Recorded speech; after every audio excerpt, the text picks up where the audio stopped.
Un jeu vidéo quelconque peut être considéré comme un jeu de merde pour une personne et pas pour une autre personne, car nous avons tous nos propres goûts et expériences vidéoludiques. Et puis, on considère qu'un jeu est dobique après l'avoir essayé, pas en suivant les différents avis sur internet qui ne reflètent pas forcément notre expérience personnelle.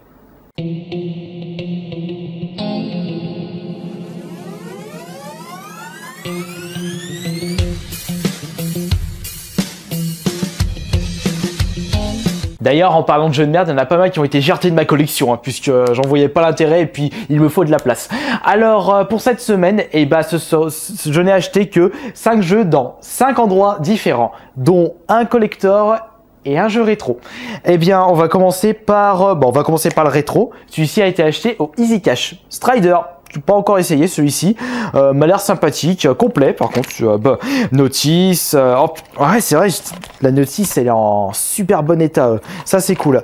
Acheté juste pour 4 €, oups, peut-être pas le plier, je vais peut-être pas l'abîmer, voilà.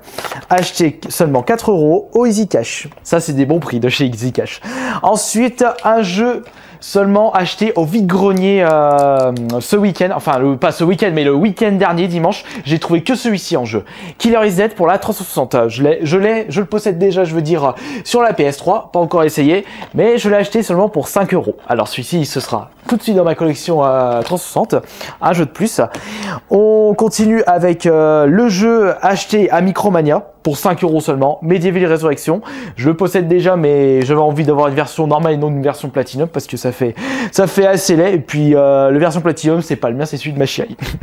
Et pour le jeu acheté à Planet Cash, pour le même prix, 5 €, Tortue Ninja sur PSP. Alors ça, très bonne trouvaille, parce que celui-ci, quand je voyais les prix sur internet, il est assez cher. Et nous terminons avec le collector. Alors quel est ce collector? Bah zut, vous l'avez vu à la caméra, c'est Bayonetta. Donc ça fera un collector de plus à vous présenter pour les épisodes ASMR, acheté seulement 15 € à Fnac.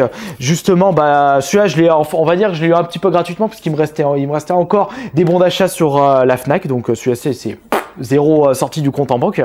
Et du coup, oui, il y a des personnes qui m'avaient demandé, mais pourquoi tu achètes autant de collectors dont tu sais pertinemment que tu vas même pas les utiliser? C'est pour vous faire des épisodes ASMR, parce qu'on m'en demande tellement. Puis d'ailleurs, je peux pas vous en faire 2 par semaine, parce que je risque de ne plus avoir de collecteurs à vous présenter. Je pense qu'un collector par semaine suffit largement, le dimanche soir.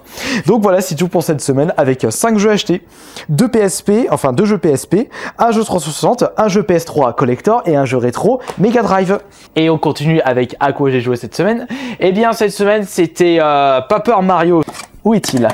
Je crois qu'il est là. Ah bah, il est encore sur la console. Hop. Maintenant, je peux te ranger puisque je l'ai terminé. Donc, Paper Mario, excellent. Franchement, énorme. J'ai eu beaucoup de plaisir à y jouer à ce jeu. Et d'ailleurs, ça m'a donné envie de me lancer. Alors, bah, du coup, je l'ai commencé cette semaine. Où est-il celui-ci? Voilà. Du coup, je me suis pas empêché de recommencer celui-ci. Paper Mario sur GameCube. Et celui-là, franchement, il est 2 fois mieux que la version N64. Parce que franchement, quand on joue pendant 20 heures aux versions N64 et qu'on passe direct à la version GameCube, c'est franchement une claque graphique. Et ça fait franchement plaisir aussi. Au niveau de la réalisation, il est beaucoup moins lent, moins buggé, puisque c'est une génération de plus. Enfin, c'est une génération au-dessus niveau console. On voyait quand même la différence entre les jeux N64 et les jeux GameCube. Pareil, quand on jouait à Super Smash Bros et qu'on passe au mêlée. Et j'ai joué à autre chose, j'ai dû continuer un peu à Vanquish, pardon. Ouais, il est là. Donc j'ai continué celui-ci un peu, Vanquish, pour faire 2-3 trophées. Après la PS3, j'ai pas tant que joué de ça, c'est pour ceux qui auraient remarqué, parce que j'étais pas trop connecté sur la PS3. Ah si, je me suis joué un petit jeu PS1. Il est où celui-ci? Je sais plus si je l'ai joué cette semaine, la semaine dernière, ou si je vous l'ai déjà montré. On va aller dans le doute. Où est-ce qu'il est? Ah, le voilà. Cool Borders 2, j'avais envie d'en faire une petite partie, donc allez hop, j'ai refait le mode histoire, mode compétition je veux dire, et malheureusement je suis pas arrivé premier, boss m'a battu, et celui avec un espèce de costume de squelette, je sais pas c'était quoi la tenue qu'il a, le personnage le plus fort de ce jeu. Puis je trouve quand même qu'il est excellent celui-ci pour un jeu PS1 et pour un jeu de snow. Bon, il est assez court, il est pas super garni niveau contenu, mais il est quand même sympathique. Non, il est même plus que sympathique. Et je souhaite terminer cette vidéo en vous annonçant annonçant que je peux vous confirmer que je vais aller au Clermont Geek Convention pour ceux qui habitent à Clermont-Ferrand. Donc ça se passe le 22 et le 23 mars, donc c'est pour bientôt, dans un peu plus d'un mois. Et donc non, je crois que c'est ouais, c'est bientôt dans un mois. Et du coup, je vais participer au concours chant sous le costume du Minotaure Gothique. Allez, à la prochaine les gars.